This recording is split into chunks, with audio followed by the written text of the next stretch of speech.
All right, so we are live. Okay. So, good afternoon, everyone. My name is Shalisa Howard Martinez, and I'm co-chair of the Durham County Opioid Settlement Advisory Committee. I want to welcome everyone to our February meeting. Before we get started with an agenda review and some announcements, it would be great if the committee members could if we just go around and share our names. And also, if you're representing a specific organization, that would be wonderful as well. So I'm going to go straight across and I'm going to start with Jamie. Hi, I'm Jamie Carter. I am a primary care and addiction medicine doctor at Lincoln Community Health Center. Karen? Hey everybody, I'm Karen Kelly. I'm the Chief Program Officer at TROSA. Thank you. And Wendy? Hi, I'm Wendy Jacobs, Durham County Commissioner. Thank you. Do we have any other committee members who've joined since we've started? Okay, so let's go ahead and get started with announcements. Does anyone have any announcements that you would like to share?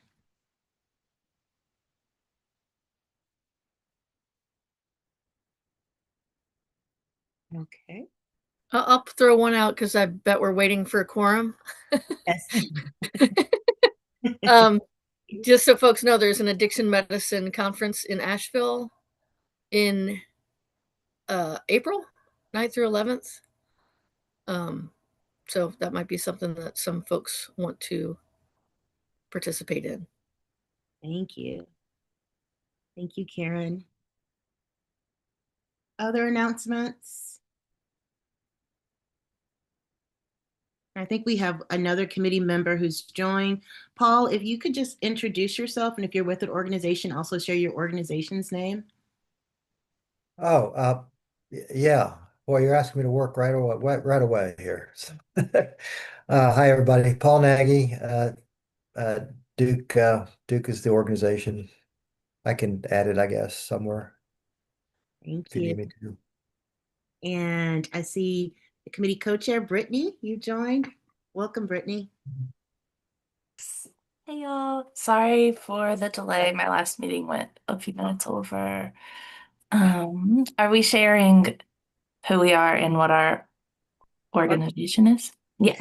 So I'm Brittany Price, and I work in harm reduction technical assistance at the University of Washington.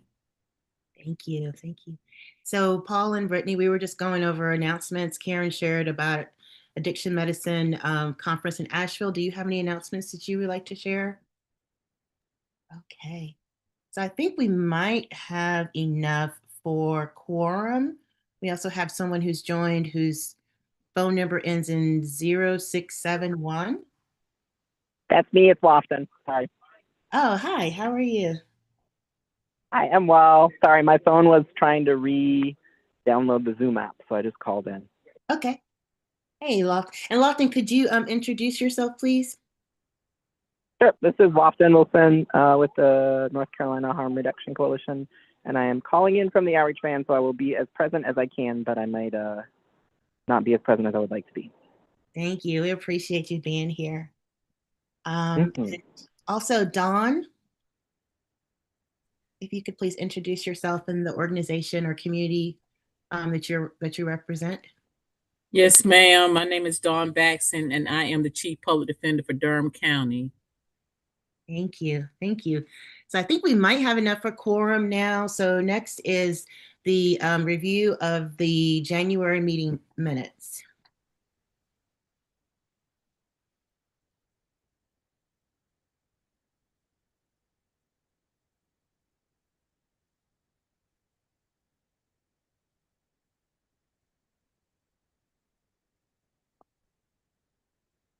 Does someone have the minutes that you could display for everyone to look to see?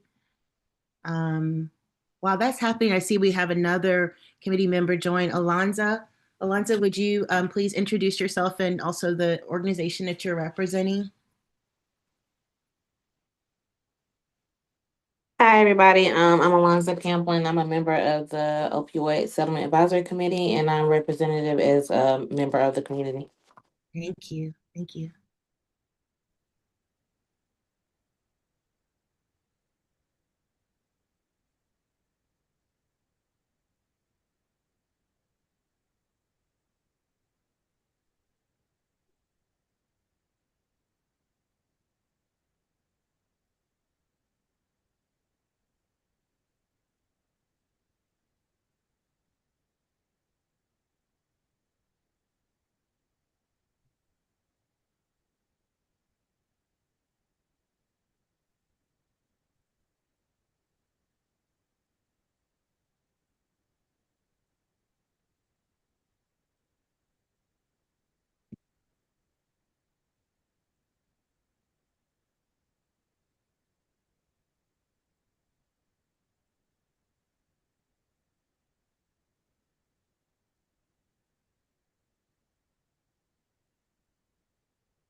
I see some hands raised. Karen, Commissioner Jacobs.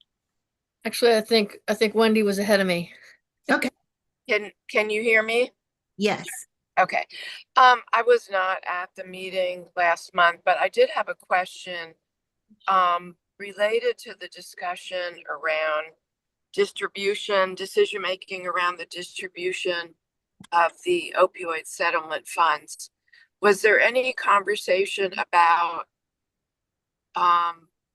making sure that we also look at what is being currently funded, and then also what is kind of, in terms of things that are being funded, what is left, how much money is there? Because I think it's important that we recognize, I'm sure we could discuss continuation funding, but I know that it's important. I mean, part of the discussion was making sure that we maintain consistent support, long-term support for things, and evidence-based practices. And I just want to make sure we don't forget that there are a number of programs that are now dependent on the funding.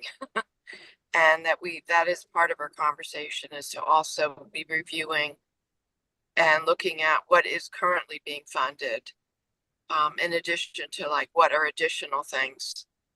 So it would be helpful if that is also part of the conversation. And I didn't know if that had been discussed at last month. Commissioner Jacobs, there was a question amongst the committee about which programs are currently being funded.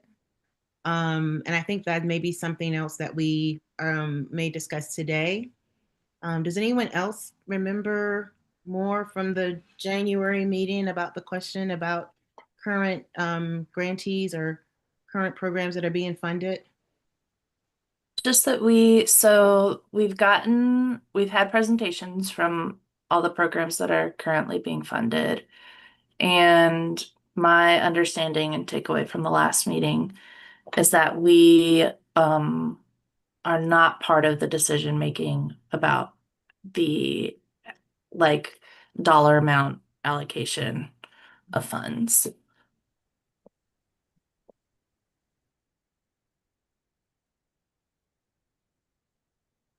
Anyone else want to speak to that?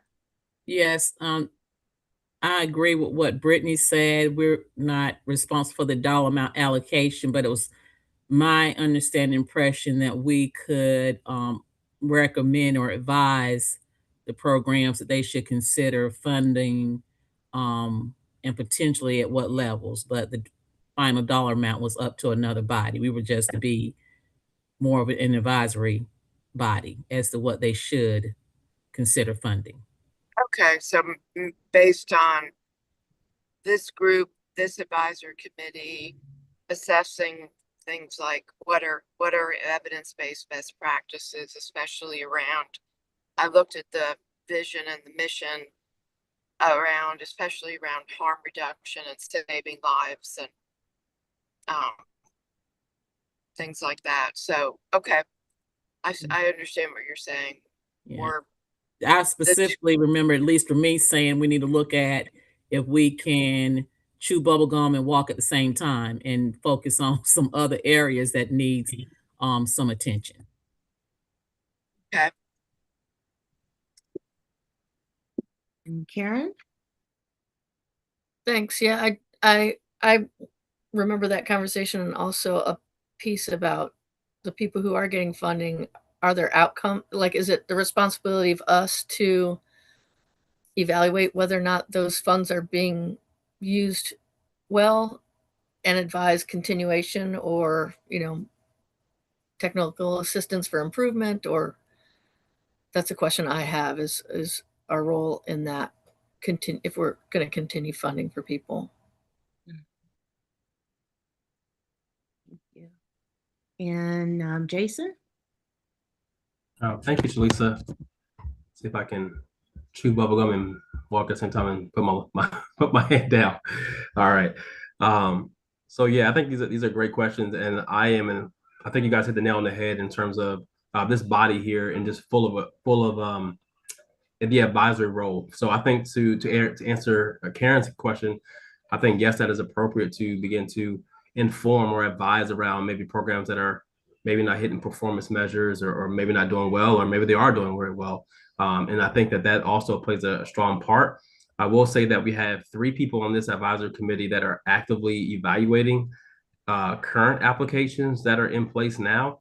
And so from those evaluations, that is going to weigh on the level of funding that these programs may or may not get funded. So it does play a weight in there. Now, in terms of who the funding decision around the allotment around what goes towards the county, what goes towards the community-based organizations, that will be in the hands of the county commissioners. And I am in the process of trying to get some sort of understanding and also some sort of figures. I'm literally in the process now working with my management team. So those that I report to try to get some sort of answers. I have a set of meetings next week. And then kind of the goal is as we go through these evaluations, hopefully by the end of this month, we will kind of have a sense of what funding will look like, and we'll be able to put out some messaging around that. But once again, you guys that are playing a part in the evaluation, it's heavy. It's a very significant role because this is advising a part of our role here. And just my last little point here, I don't want to overtalk. One of my outcomes that I even have in this role is to take the number of recommendations that you guys provide and then that we bring before the county commissioners, and then it's up to them to approve or not approve any recommendations that we bring forth. So I just want to say that to kind of just emphasize the importance of this advisory committee, and that we're not just advising and then not taking it up. This is strong considerations that we're getting from this group, and this is actually a leading and informing around decision making. And so that's all I had to say. And yeah, I'll let Paul or whomever else go. Well, I'm just building on the conversation, and I'm probably repeating what's already been said. But I do think from the last meeting, I think one of the things we said we wanted to ask for or discern for ourselves was having some type of access to like a gap analysis, like where, and this goes back over to Wendy, your question, I think, is also understanding where are the unmet needs so that we don't replicate things that are otherwise meeting a particular need at the expense of not meeting, another need that is not being addressed. Not saying how fully, but just the fact that, you put all your eggs in one basket versus spread it out a little bit. And it would be good to know, where we're missing in action, as it were. And so I don't know how we were going to get that data, or we were going to discern that based on our own sense of the community and what's going on. And, I don't know, but I do think knowing what we don't have is one of the things we said we were going to do. Yeah. And in fact, Paul, we're going to discuss that a little bit later on for the committee, to come up with a list of things that we want to learn more about. Any other questions or comments or corrections for the January meeting minutes? Does someone want to make a motion to approve? I'm happy to, I'm sorry. Go ahead, Paul. I'll arm wrestle you for it. I'm happy to make that motion. And I'll second. Thank you. All in favor? Raise your hand or thumbs up or say aye. Aye. Thank you. So the next thing on our agenda is, at our January meeting, we drafted a couple of versions of a mission statement and a vision statement. So today we want to look at those drafts and approve one for each, for a vision and a mission.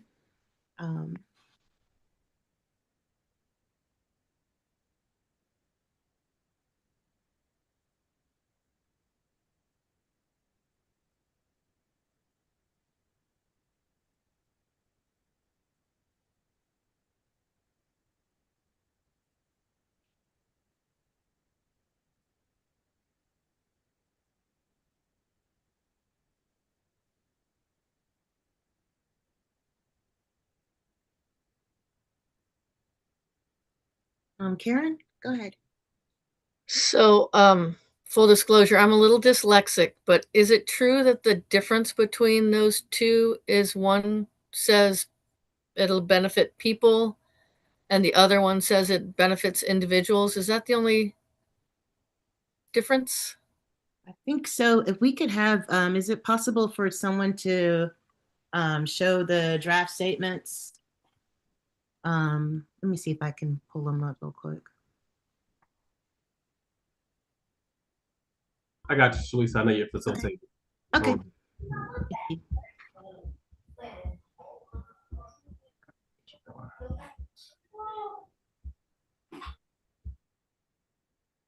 I'll just add that if that's the only difference, I'm good with either. Thank you. So in the vision statement, is that what you were talking about, Karen, or was it in the? I was looking at the mission statement. I think they're the same, except one says will support evidence-based strategies that benefit people in Durham County, and the other one just says that benefit individuals in Durham County. Mm-hmm. I'm not. I I would like, think all the individuals are people. yeah, I like people better. That's just my opinion. And then for the vision statement, I like the middle one, I guess. Yeah. Anyone want to propose a mission statement for the committee to adopt?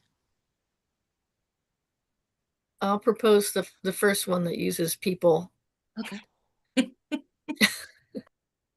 And Commissioner Jacobs says she agrees with people. Does anyone want to propose the second one or advocate for the second statement with individuals in this that's being used in the statement?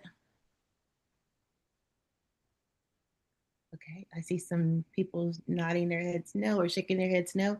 So I guess we need to take a motion to approve the first statement as our mission statement. Is that correct? So who would like to make a motion to approve the first as our mission statement? I have a quick question before we approve.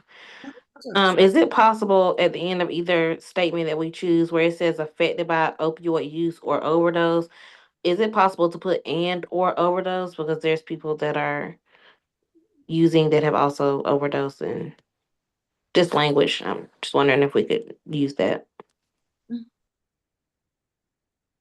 How do other members of the committee feel?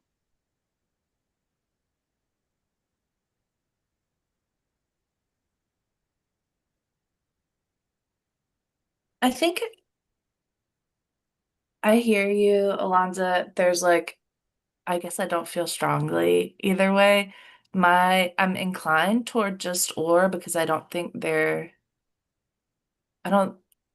that they're mute that it implies that they're mutually exclusive. Maybe it does, but just to, kind of to keep it from being as wordy. But if there's I think if it's important to y'all, or if Alonzo, if you feel strongly about it, I'm happy to defer. Yeah. I kind of agree with her. Maybe it should be and or because you could have someone who has used opioids but not necessarily overdosed. And you could have someone who has used and has overdosed and luckily survived or didn't survive, or a family member who overdosed and didn't survive. So I think the and or might be good so they don't think it has to be only one or the other. I think we'll make it more inclusive to do and or.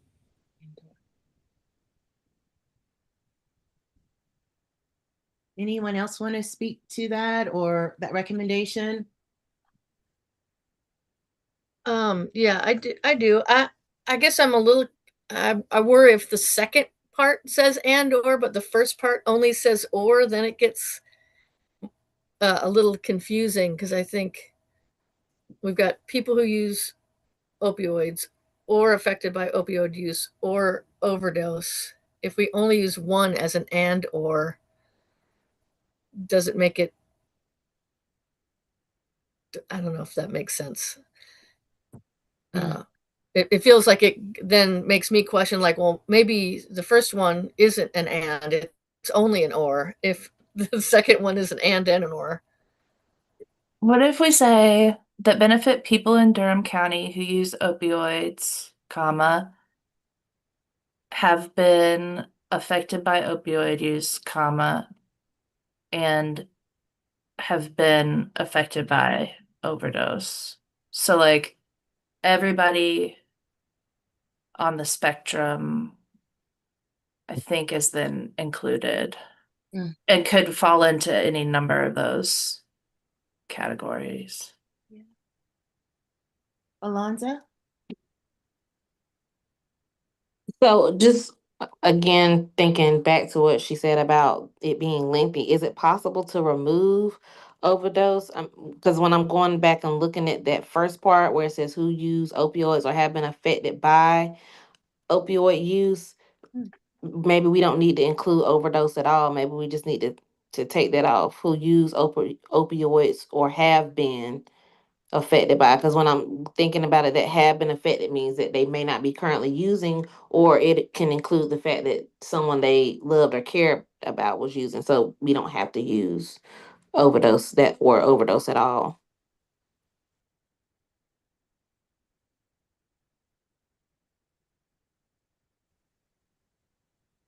I guess I think it's pretty important to keep the overdose in, just because I think there's a lot of people who may not identify as having used opioids or being affected by opioid use who may still be at risk of overdose, like in the setting of cocaine use or other drugs. Even, I don't really care either way. I think we can do it either way, but that was just a point to think about.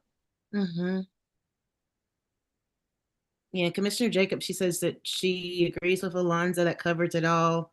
And also the first option is for the vision or for the vision statement she likes, but we're still talking about the mission statement. So do we want to keep it the same way or add the and or overdose going back to the first recommendation? Or just keep it as it is or some other variation?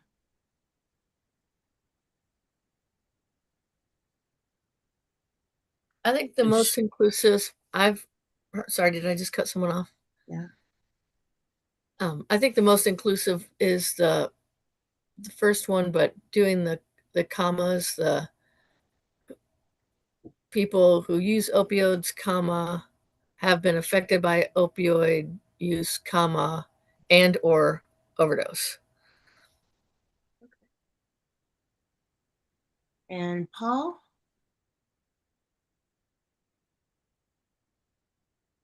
Sorry. Are we keeping the who use opioids in there? Is that what we're saying?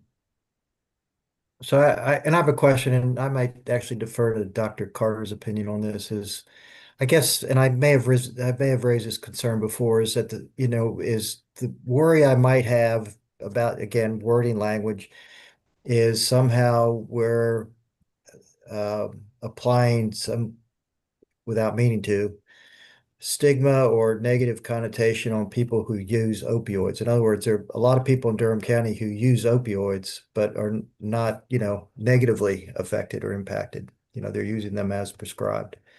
And I am concerned that somehow there's, maybe a general takeaway here that opioid use in and of itself is harmful.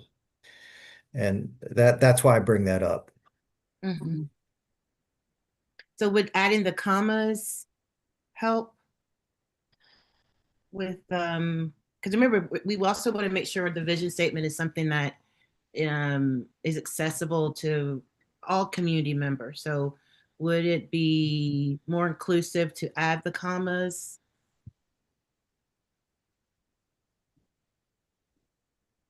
Or add an and or at the end, as Alonzo was suggesting?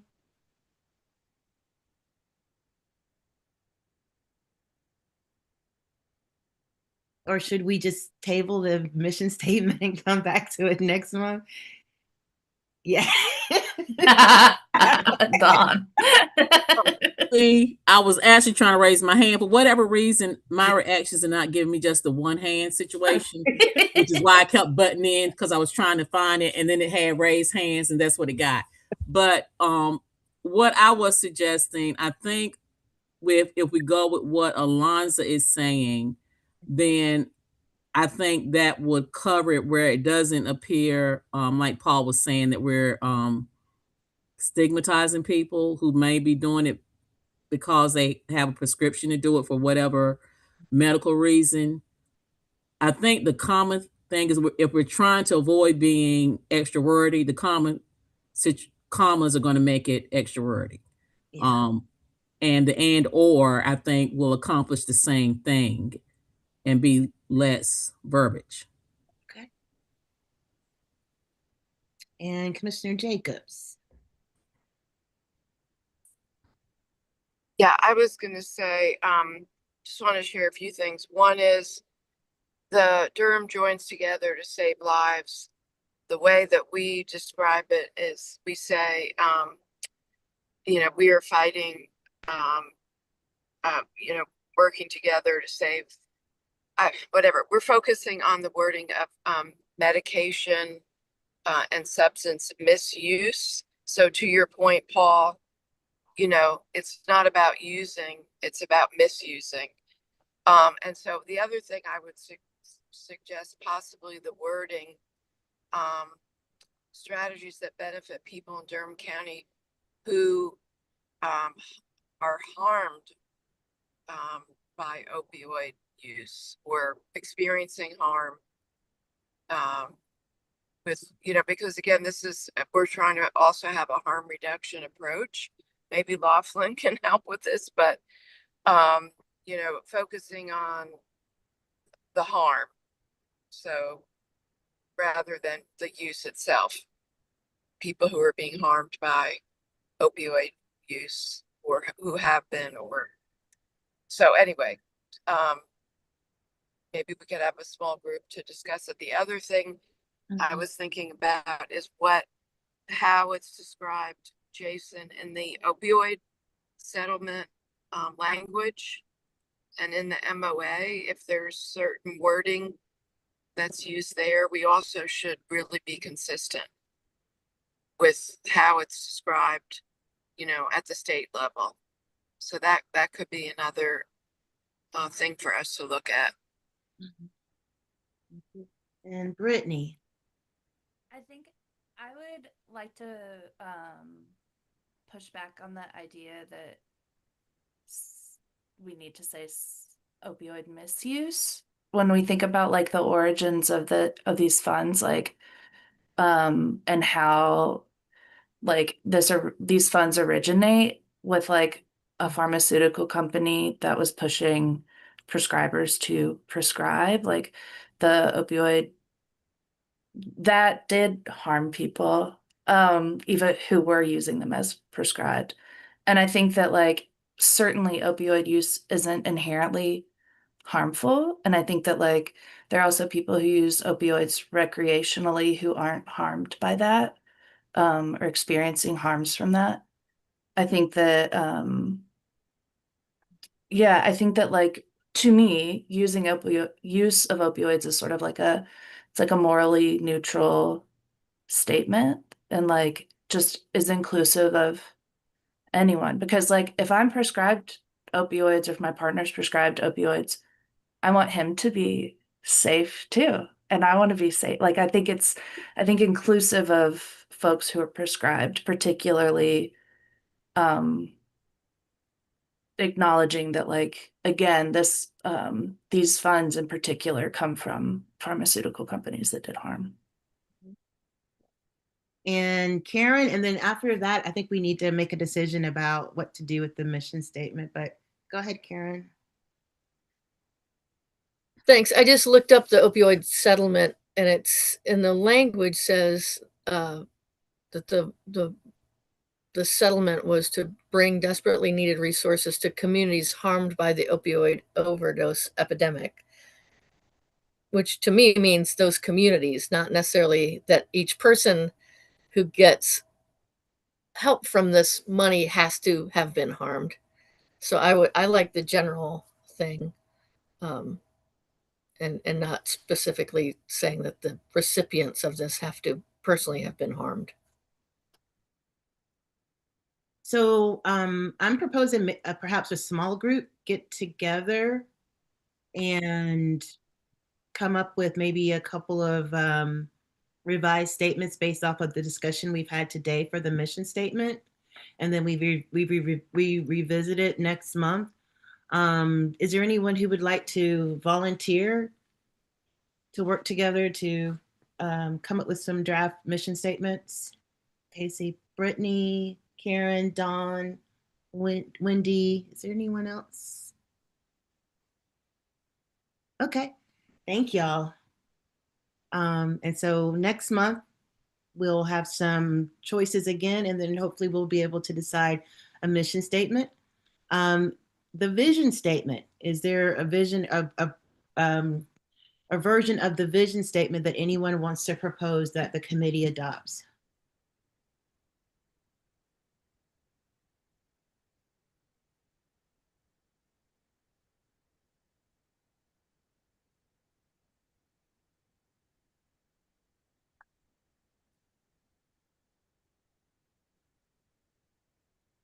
I like the first one.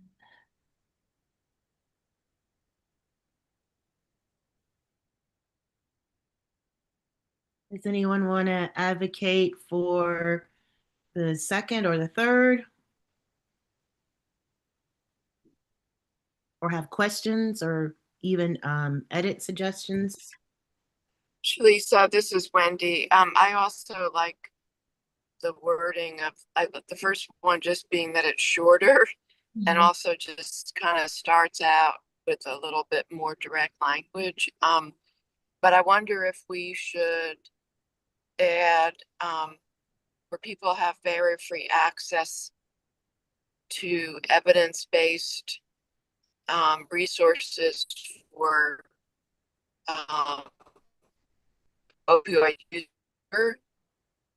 I mean, there isn't really anything, I guess, until we say, I guess there's nothing in there that really is specific about opioid use in that statement. It's, you know, so that's one thing I think we need to make sure there's something in there, or Durham's opioid use settlement funds. Whatever. There isn't anything there. I think that was the only thing we should probably try to add something about in there. Thank you. And Alonzo? Where it says consistently with the MOA, is MOA gonna be written out anywhere else on that same page that this is presented on for people who are gonna be coming across that language for the first time?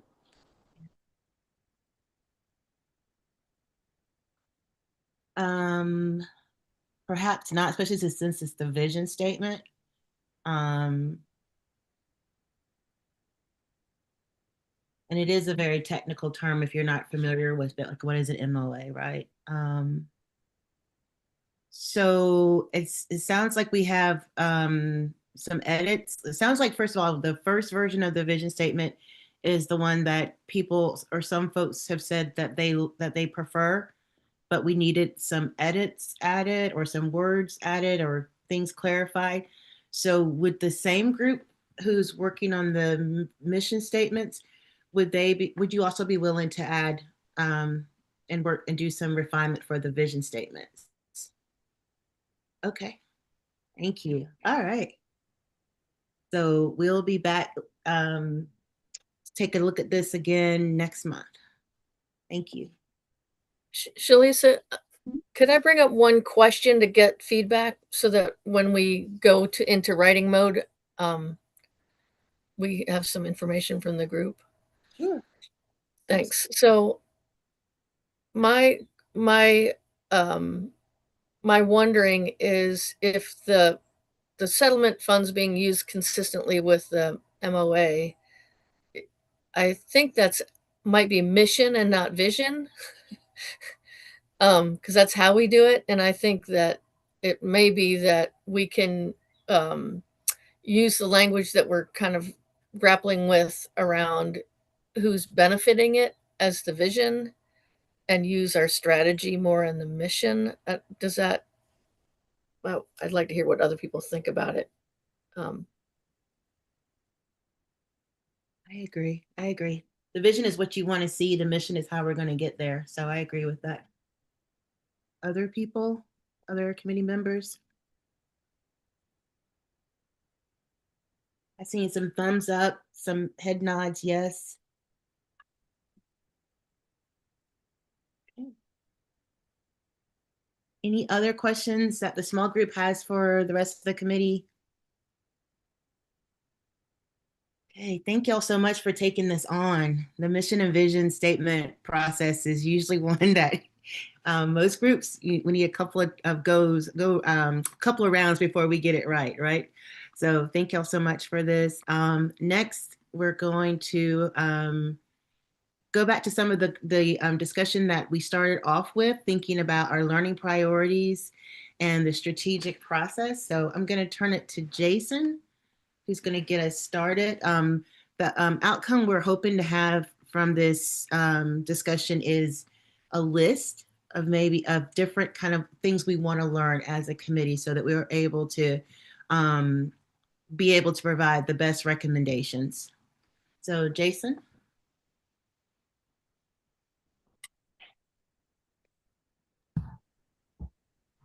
Hey, Lisa. All right, so you need me to, I'm sorry, help me out here. You need me to start off with the well, maybe the exhibit that shows the different pieces of the strategic planning process. Oh, okay. Yeah, I got you. Yeah, our opportunity to ask questions so we can figure out what do we want to learn? What do we need to know? Absolutely. Give me 1 second. I'm sorry. I should have had that up here for you.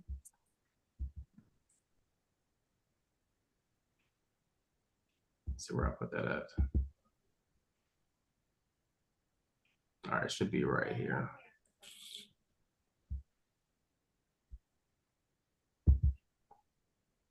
It's actually, no, it's not there. Excuse me. I have a lot of things on my screen. So.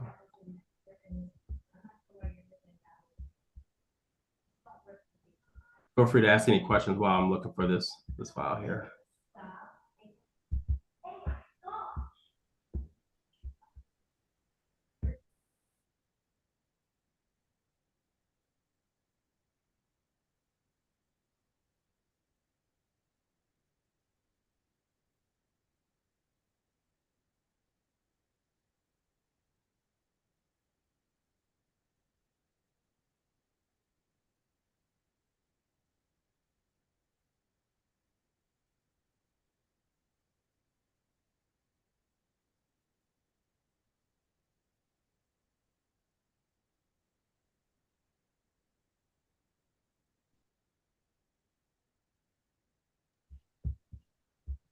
Lisa, I believe this is probably the document that we're looking for here. Mm-hmm. It's the one Brittany shared, I think, with the group with the yes. with our reminder. And this is pretty much the roadmap that we are essentially going to be utilizing, for this advisory committee. So something that, like I said, Brittany has already shared this with the group. So everyone can hopefully get familiarized with this. But I think to Shalisa and Brittany's point, they want to lead us down this roadmap, and what areas, like I said, do we feel like we need some learning opportunities around? And so obviously we have designated facilitators. Those are our co-chairs. You guys are currently agreeing on the vision and the mission. When it comes to key indicators, what are going to be those measures, those metrics that are going to say, hey, we're doing a great job? Like, what are the things that here? Now we have state data that's already capturing some metrics there. We don't have to create anything brand new. We just want to figure out what matters most to this group here. So what are going to be those key indicators? And then based off of those key indicators as well, and it kind of goes in order, we want to start to identify and explore root causes. I think even in the midst of if you look at E through H, it's really about identifying. And I think this is what Paul was leading to is letter H, understanding the gaps in services, right? So this whole thing is really just around like kind of this kind of asset mapping, is kind of landscape analysis of what do we have, what do we don't have. Okay, so I think that's essentially going to be E through H. It's really identifying what do we have, what do we don't have. And then also one thing that we haven't mentioned, what's already being funded. I know the city of Durham, they already worked out they kind of earmarked 5 years worth of funding across two strategies. They have funded evidence-based addiction treatment and also naloxone distribution as well. These are things that we need to know. Then we need to figure out prioritizing strategies. And then at that point, we start to identify goals and measures and evaluation plans and start to align strategies as well. So, and also just to be clear, we don't have to, this could take as long as it needs to. I mean, we have time to develop, and there's no rush to develop this plan. This plan here is going to form things for years to come. Obviously, there'll be iterations of this plan, but this is going to be kind of the ground, hit the ground running type plan. So here it is. And then, like I said, we'll develop budgets and timelines based off of all of A through L, and then we'll offer recommendations to the Board of County Commissioners. Did someone put their hand up? Karen, did you have something you wanted to say or ask? Yeah, I'm lost. I'm not sure what document you're looking at. But not shared? No. While you were. Oh my goodness. So I've been talking to the air this whole time. Sorry about that. You guys let me do it too.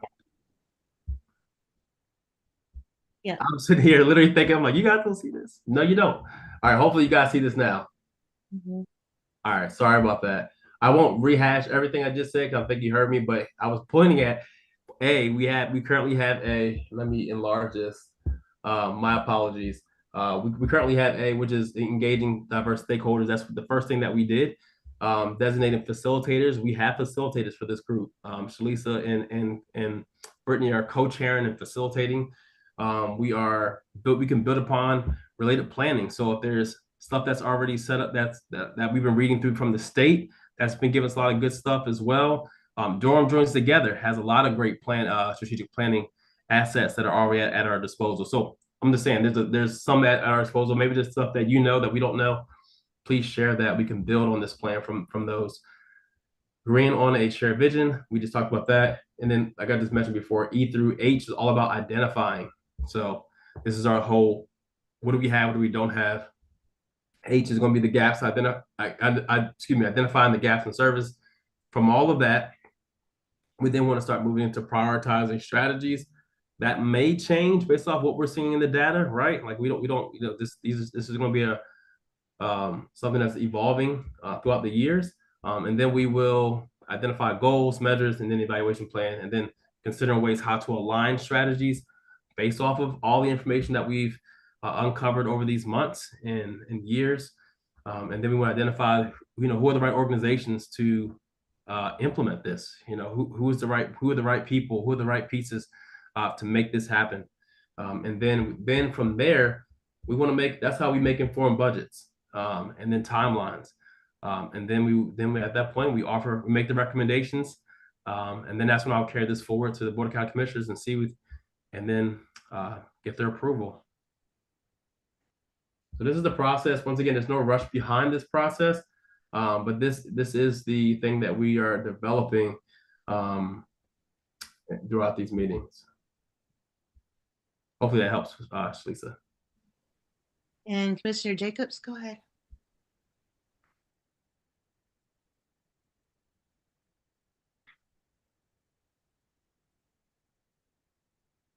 Commissioner Jacobs? Maybe she didn't mean to raise her hand. Okay. Oh, yeah.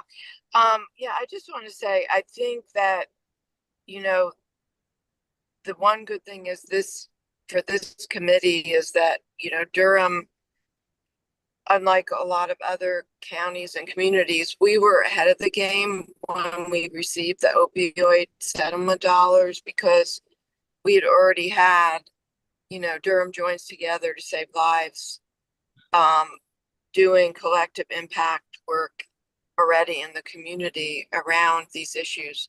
for a number of years. And so, you know, there really had already been a lot of work done. And, you know, I guess probably about the past 2 years we've had, you know, town halls and community engagement, community survey. So I think that one of the things that for us to really, what I'm trying to say is that I think that some of the gaps analysis has already been done, and we need to build on that. I mean, that's where, you know, right now I believe we are funding, you know, the MAT program in the jail, the community linkages to care program, you know, harm reduction through the harm reduction, you know, coalition and Durham County Public Health, and then the data, which of course, and,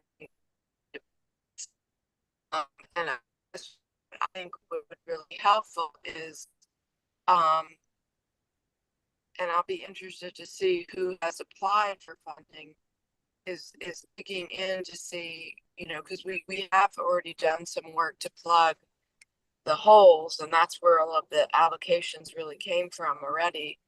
But what are things that are missing beyond what we're doing? And also going back to the data, I really appreciate the newsletter that you put out, Jason, that has the Carolina dashboard, that data. I mean, it might be good for the group. We do this at Durham Joint others back to look at the trends that we're seeing, and you know that might help us in this conversation about what's really happening in the Durham community and where are we still having challenges and not having progress. And that might help us also in this conversation. So I just wanted to kind of throw that out there. Thank you. So from what I understand, what strategies are we missing that we need here in Durham? And also we want to learn more about the trends and things that are challenging maybe for our community to address. Go ahead, Jamie.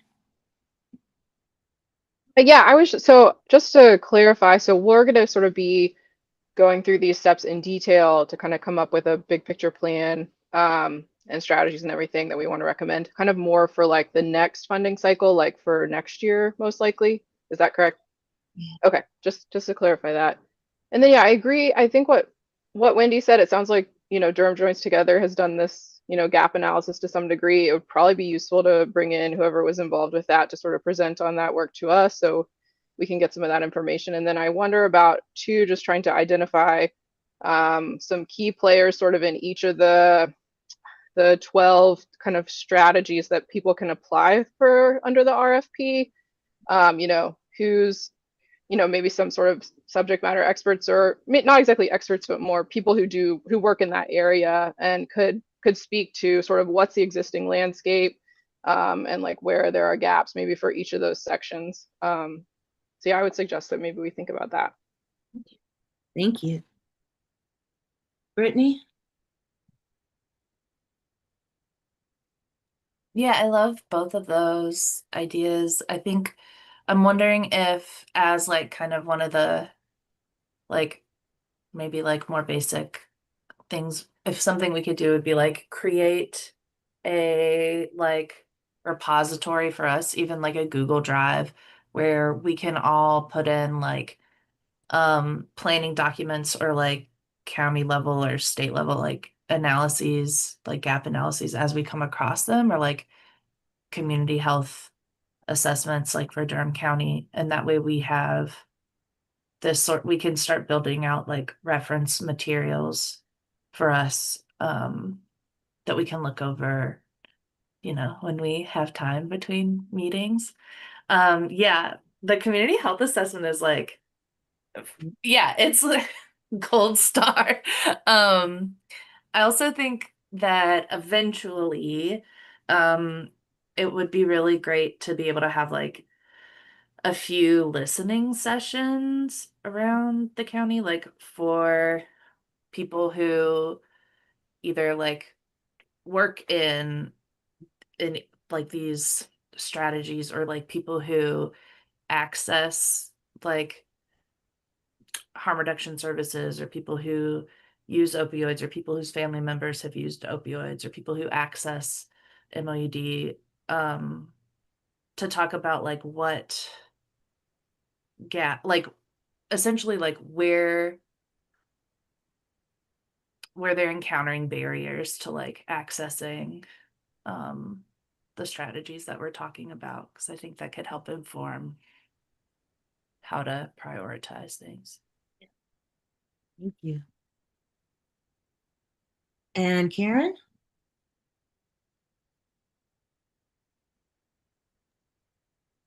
Yeah, I agree with all that. I think either Jamie or Wendy brought this up earlier, but it would be helpful, I think, for us to be looking at what commitments are already made with this money. I think there's we want to be careful not to spread so thin that we're not actually doing anything because everyone's getting not enough to make the needle move.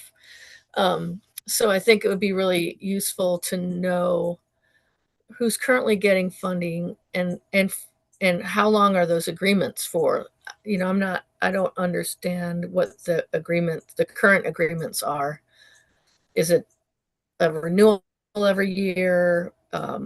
So that would be really helpful, I think. And also to understand what kind of outcomes are expected from the funding that is being given. And I think if long term, this committee needs to be engaged in some way in whether or not the money that's being spent is being spent wisely.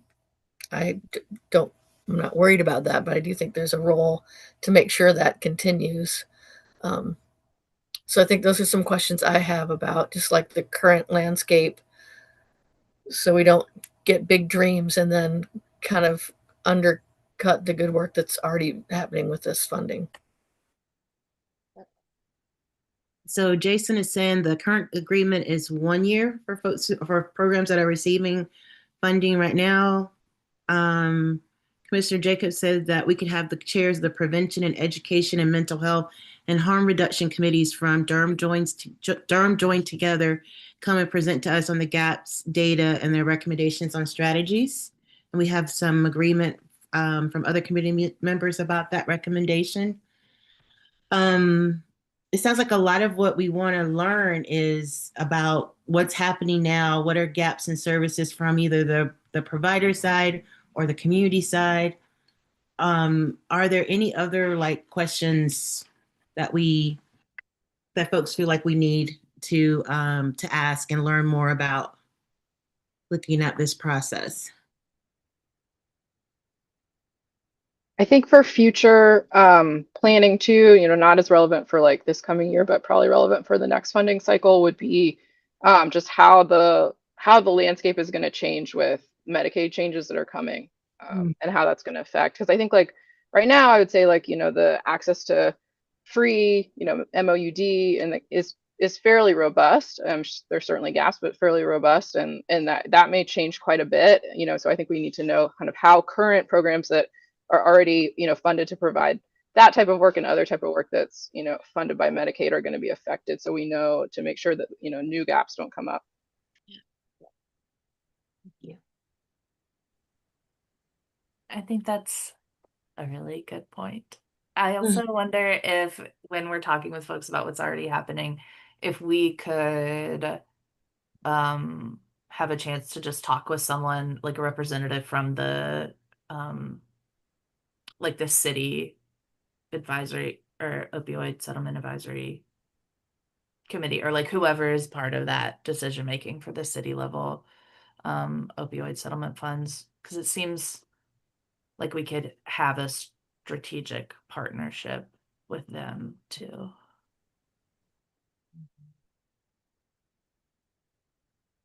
Commissioner Jacobs and then Paul.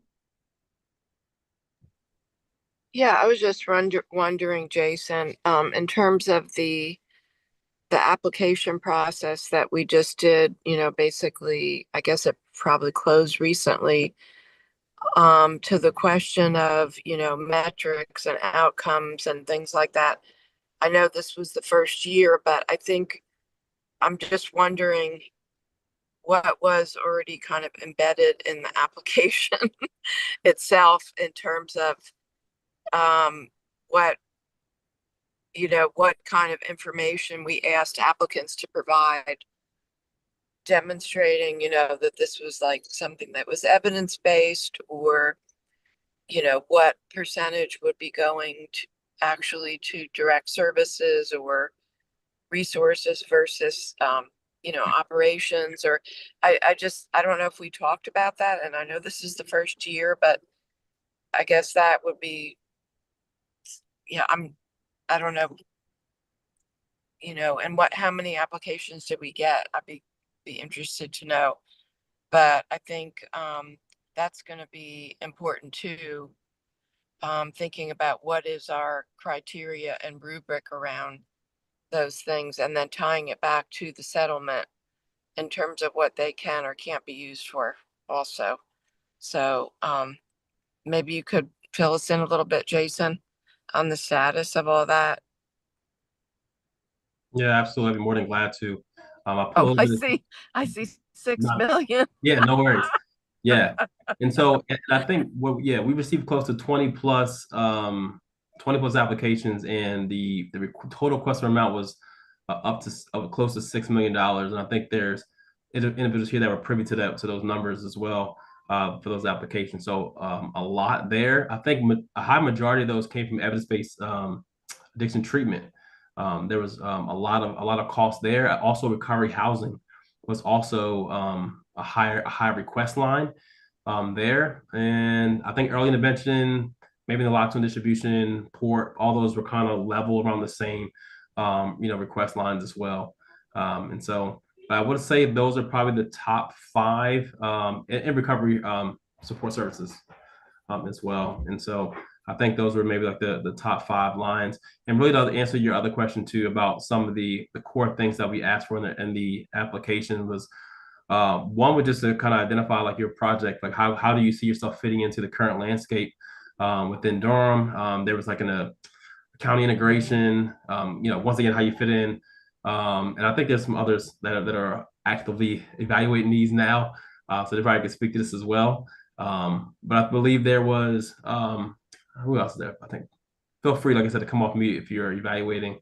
But essentially, are you, what the kind of goal of this was really to identify these organizations per strategy, which is kind of what you guys have already been mentioning.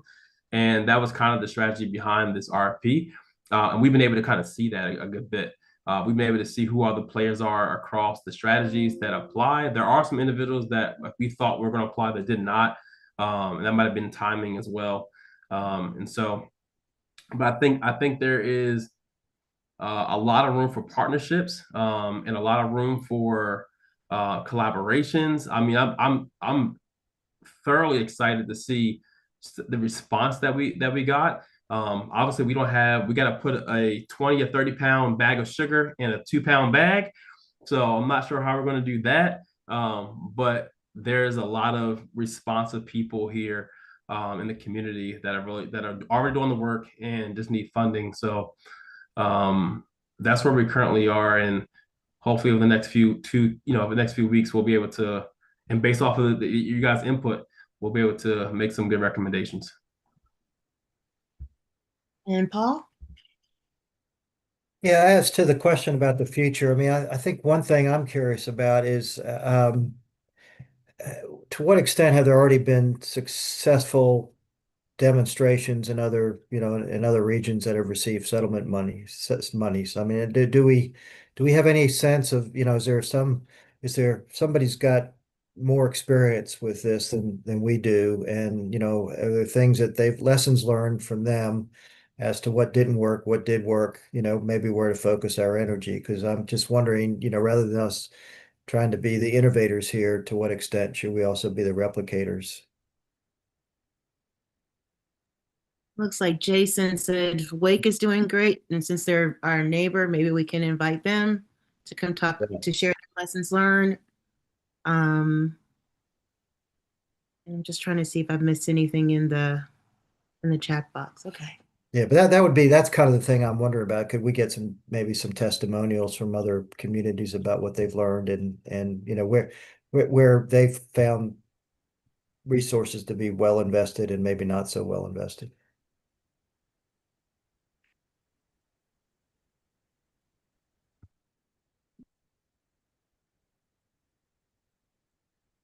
So we were supposed to be making a priority list. We have a pretty good list. Is there a suggestion for how to start?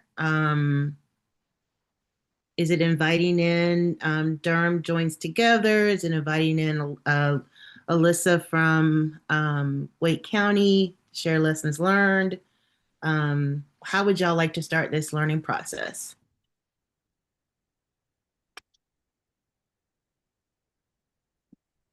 Let's see. And Jason said he can bring in an entire region if we need it. So Karen says, is there a county convening around the settlement? And Commissioner Jacobs says, love the idea of incentivizing partnerships and collaboration. Sounds like we have lots of great applications and opportunities. And also NITI may be a good resource and recommendation of some of the best practices outside of Durham. I agree. I also, Lisa, I also talked to Nitty too last week. She said she's actually more than glad to come in and share anything that's needed too. So, yeah. And Karen? And then Brittany. I think isn't there the big county commissioner thing happening that Durham is hosting? Am I right about that? And it makes me wonder if there's an opportunity to have a conversation with other counties who are doing this same thing to see, because there might be people that we really don't have other connections with because they're not in our region, but they've got some great ideas happening. I'm just wondering if there's any space. Maybe Wendy knows. Is there any space where counties get together around this specific issue or the settlement? Yeah, I mean, it's a huge initiative with the North Carolina Association of County Commissioners. That's why Nitty, she's actually, she came and presented to us in the beginning. And she has a whole group of staff that goes around and helps support other counties. But this is a major initiative of the North Carolina Association of County Commissioners, and I don't know the specific agenda for the August meeting, which, yeah, you're right, is going to be in Durham, which just reminded me, like, oh my gosh, I wonder what our staff is doing on this. But I think, that's the kind of thing we could ask Nitty if she comes back to the group, requesting that there be some type of opportunity for an exchange or to do just exactly what you said. Whether it's some type of facilitated discussion or a panel where we can hear, what other counties are doing and best practices and things. But yeah, great suggestion, Karen.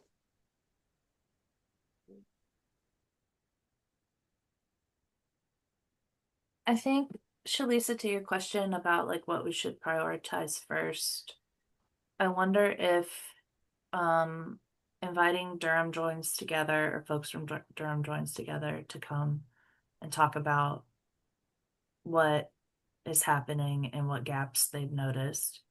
And in the meantime, I think it would really behoove us to like in this like month in between meetings, read up on like the community health assessment and other like needs assessments that have come up around this issue in the last couple of years. I agree. Thank you for that recommendation. And Jamie. Yeah, one other thought I had about just things to put on our list for people to maybe talk to us or to reach out to is like Alliance specifically. Just because in reviewing some proposals, like I've already noticed a couple of points where groups are asking for funding where like I'm pretty sure that funding already exists from Alliance in other ways. And so I think just to make sure, you know, there's not requests for things that are going to be duplicated or kind of reinventing the wheel, I think it'd be helpful to know kind of as a major funder of a lot of treatment, and I think even other services now, like some housing efforts and things, like what funding's already available and committed from Alliance, and kind of to what extent.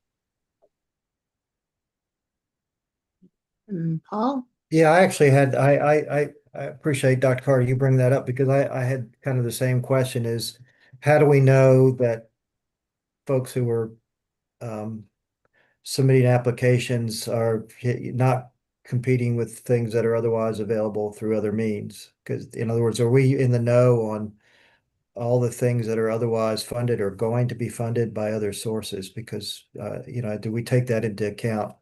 Because, for example, SAMHSA just released significant amount of money that I guess will eventually get to communities that are going to address some of our, I think, priority areas, housing being one, I think.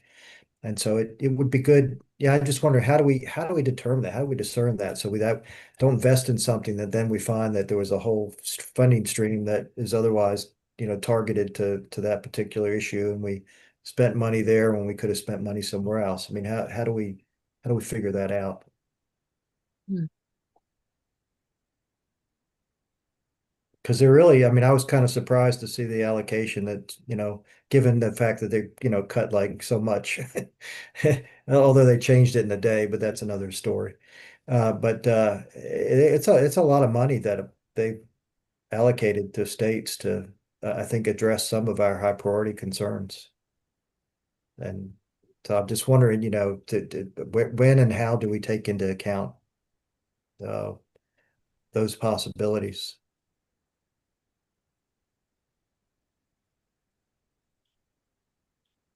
And Brittany says there's a national opioid settlement working group. A colleague invited her. It's on her calendar. She will share back with us if we want. It could be a good place to learn and confer. I agree, Brittany. Thank you for offering that to the group. So it sounds like we have some priorities. Brittany suggested, you know, inviting in Durham joins together to learn more about what they see as far as gaps. Also, we look at different sources of information to learn between now and then, like the community health assessment. There's some maybe an opportunity for us to learn more from nearby communities like Wake, or to learn from folks or communities outside of our region at the county commissioners meeting, perhaps in August. And a lot of what I took notes about were gaps and trends and all of that. And also, yeah, I was thinking the same thing, Paul. Maybe there's someone from the Division of Mental Health or someone at the state level who could help us with understanding like the funding landscape and what's available now, or and how does that match up with what we're supposed to be recommending here? Yeah, Kelly Crosby would be that person at the state. And, you know, Alliance may feel like they've gotten a good enough handle on it, but Alliance is also covering all these other counties. So yeah, but yeah, I think Kelly she'd probably be responsive. Okay, okay. And Brittany's offered to make a shared Google Drive so we could begin putting our resources in there, developing our repository, our knowledge bank. So it sounds like we have a good idea about what we want to learn. We have some priorities. We have some folks that we know we want to reach out and invite them to come meet with us so that they could share what they know. Do we want to go ahead now and think about like next month's agenda? Okay. What would y'all like to do next month? What should be on our agenda? One thing I heard was, Jason, would it be possible to get an update about the RFP process by then? Absolutely. Okay. The RFP process update is Do y'all want to invite in a guest speaker from Durham Joins Together next month? That'd be good. Okay. I see some thumbs up.